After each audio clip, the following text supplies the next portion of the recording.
tuguhaye ikaze mutagatifu Tereza, umwana Yezu. Kuba u Rwanda rwarasuwe na Bikira Mariya mu bihe bitari byoroshye hirya no hino ku isi, si igikorwa cyabaye kubw'impanuka. Byari bifite impamvu. Yemwe no gusurwa na Mutagatifu Tereza w'umwana Yezu nyuma y'imyaka 37 Bikira Mariya yasuye u Rwanda, biri mu murongo wo kuzuza ubutumwa yadusigiye no gukomeza ubukristo bushinze imizi mu muryango nk'uwo Tereza w'umwana Yezu yarerewemo. Ibi ni ibyumvikanye mu butumwa bwa Nyiricyubahiro Arikepiskopi Tadeyo Ntihinyurwa i Remera ku wa 15 Kamena 2018 ubwo bakiraga ibyasigaye by'uyu mutagatifu. Hari mu ijwi rya Padiri Tumushimire Jean de Dieu. Tubanze duhugukire by'akanya gato kuzirikana undi mwihariko iki gihugu cyacu dukunda gifite, kandi ugafasha abanyarwanda kuzacengera neza inzira utugendereye yemeye kunyura.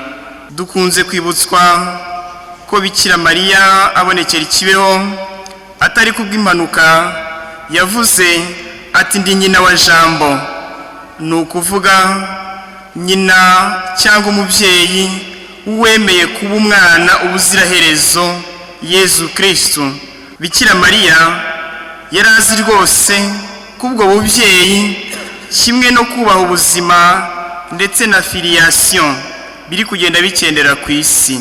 Tereza yemeye kandi yegukira iyo nzira. Nubwo tubabwa iyo dukomoje kuri ayo mateka, mucyo twibuke ko muri iyo myaka, umwaka w'1981, umwaka utari woroshye hirya no hino ku isi, kuko hari haganje ibyo gukuramo inda ku bushake, guhotora abakuze cyangwa abamugaye, kugabanya imbyaro ku buryo bwose.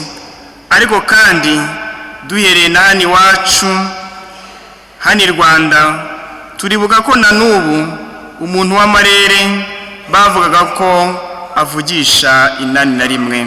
None se twakwibagirwa ko hano iwacu hari amatora aremereye, ndetse nagiraga nti turababwa nibwo abantu nka Koloneli Kanyarengwe Alegisi bahungaga igihugu, tutibagiwe kamarampaka yo mu Burundi yategurwaga kubwabagaza.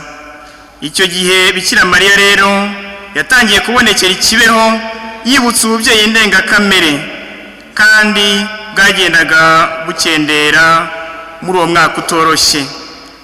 Kandi rero byari hose ku isi. Ku itariki 13 Gicurasi nibwo Papa Yohani Paulo wa II uwitwa Ari Atsa yamurasiye imbere y'imbaga y'abantu bakabakabaga 20,000.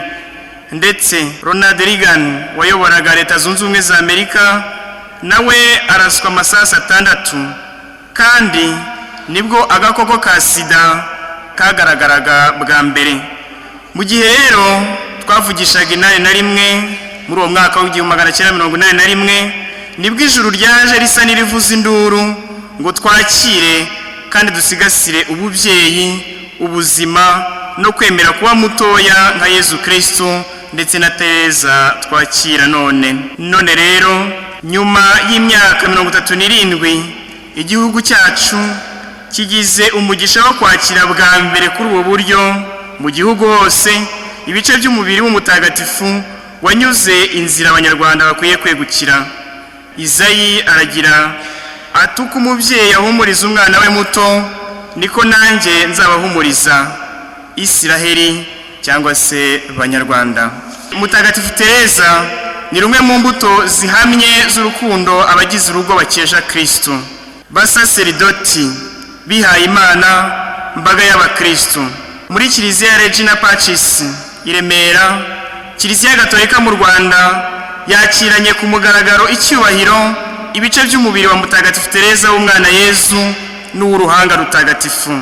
Tumwakirana umutima w'ubuyoboke, kandi tuzirikane ubwiza bw'urugo yatojwemo gukunda, nawe akakirana umutima wuje urugwiro Yezu Kristo shingiro ry'umuryango. Bakristo, Abanyarwanda bagiye kurushaho gusingiza Mutagatifu Tereza kugeza ku itariki ya 30 Nyakanga. Rwose uyu mutagatifu yabaye urubuto rw'urukundo abagize urugo bakesha nyagasani Yezu Kristo, maze nawe arwakirana ishyaka n'ituze bidasanzwe. Ababyeyi be Ludovico na Zeria Martini baherutse gushyirwa mu rwego rw'abatagatifu. Icyo gihe i Roma hari sinodi y'abepiskopi yigaga ku bibazo byugarije umuryango kuri ubu, kandi arikidiyosezi yacu yayitanzemo umusanzu ugaragara mwanagizeho uruhare. Tubonye rero umwanya mwiza wo gushagara Yezu Kristo Tereza yeguriye ubuzima bwe muri Karumeli, ubwo ku myaka 15 gusa yari amaze kumva neza ko ibyo yatojwe n'ababyeyi be byabaye intango yo kumukunda no kumukundira. Ndabashishikariza gufata urugero ku bagize urugo, kuko barangamiraga indangagaciro zikungahaye mu rugo rutagatifu rw'i Nazareti. Muri iki gihe turimo, igihugu cyacu gikeneye cyane ko ababyeyi batoza abana bibarutse izo ndangagaciro ziri mu ivanjiri. Kuba rero tugize umugisha wo kwakira ibisigazwa bitagatifu by'uwo mwana w'umukobwa wagize ishyaka ryo gutunganira Imana rurema, ni mucyo muri byinshi tuzamenya kandi tugacengera, twibuke ubwiza bw'urugo rusengera hamwe, kandi ibyo birakenewe hano iwacu. Kristo yashatse kuvukira no gukurira mu rugo rutagatifu rwa Yosefu na Mariya. Natwereke ko ingo z'abemera ziba koko nk'imidugudu y'ubuzima bwa Gikristo mu isi y'abatemera, cyangwa bigaragara ko barwanya ukwemera. Kuba umuryango witwa Kiliziya y'urugo, Ecclesia Domestica, bitwibutse ko ariho ababyeyi bagaragariza abana babo nk'abahamya b'ibanze b'ukwemera kubw'inyigisho n'ingero nziza babaha, cyangwa se mu kwita ku muhagamagaro wa buri wese. Kuri urwo rugo Tereza yareberewemo, muzumva kenshi ko igihe cya misa ntagatifu, cyane cyane ku cyumweru, umunsi wa Nyagasani, cyuzuzaga ibyishimo by'abarugize, kandi bikababera umunsi mukuru biteguye neza.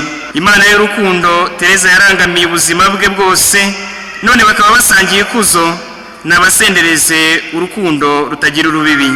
Bikorewe i Kigali kuwa 13 Kamena mwaka wa 2018, Musenyeri Tadeyo Ntiyenyurwa, Arikiepiskopi wa Kigali.